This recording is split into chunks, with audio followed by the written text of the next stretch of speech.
this then is based. If you know at the beginning of the year or the term that this money is not going to be available, every project, I am to assume, is budgeted. Yeah. There are budget lines for it. And you say that, okay, build the road from this place to this place. Yeah. Have a contractor come in and do it, and we're going to pay you X amount. At some point, you know that the money is not there. Is it too late in the game to say, okay, everybody, stop this thing, don't go ahead?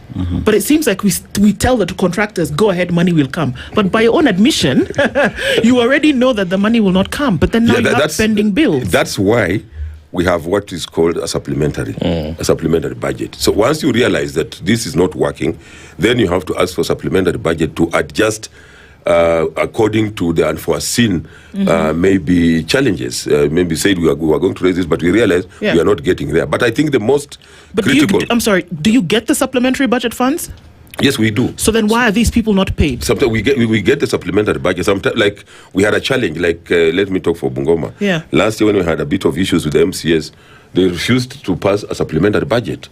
So therefore we were stuck. So again, you are not working in isolation. The budget must be approved by the county assembly. So when it is approved, pardon? You get the money. Pardon? When the supplementary budget is approved. Yes, it's approved, yes. Even if it is not approved 100%, yes, there's money that comes in.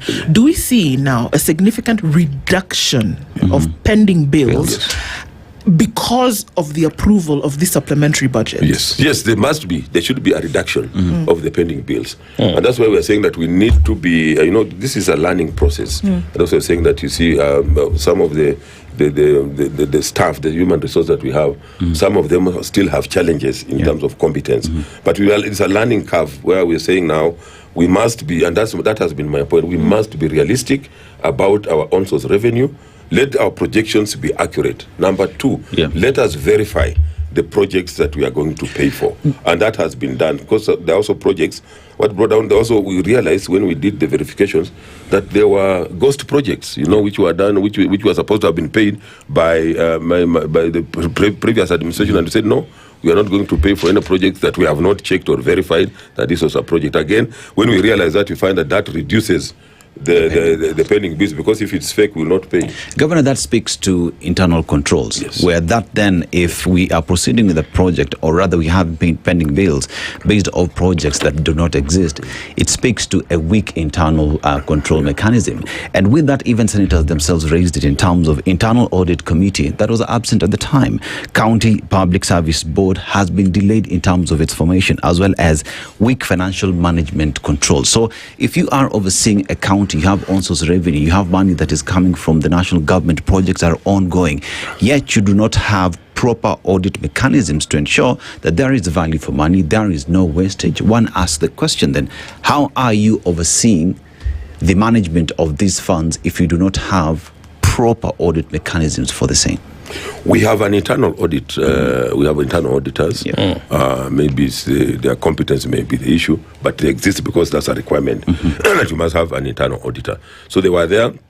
And sometimes you see when the what are they called? The external auditors come. Sometimes they may come at a point where they don't find something in place. That is why when we go to the Senate, we go to clarify. And that's why even when I was a speaker of the Senate, I encouraged that, you see, the engagement between the senators and the governors should not be like, you are pinning somebody down, it's like you are before a court. You are being, they call it grilling. It should be a conversation where you are going to clarify. The auditors may come at the time of auditing, because audit queries will always be there. Even in the audit office itself, there are audit queries.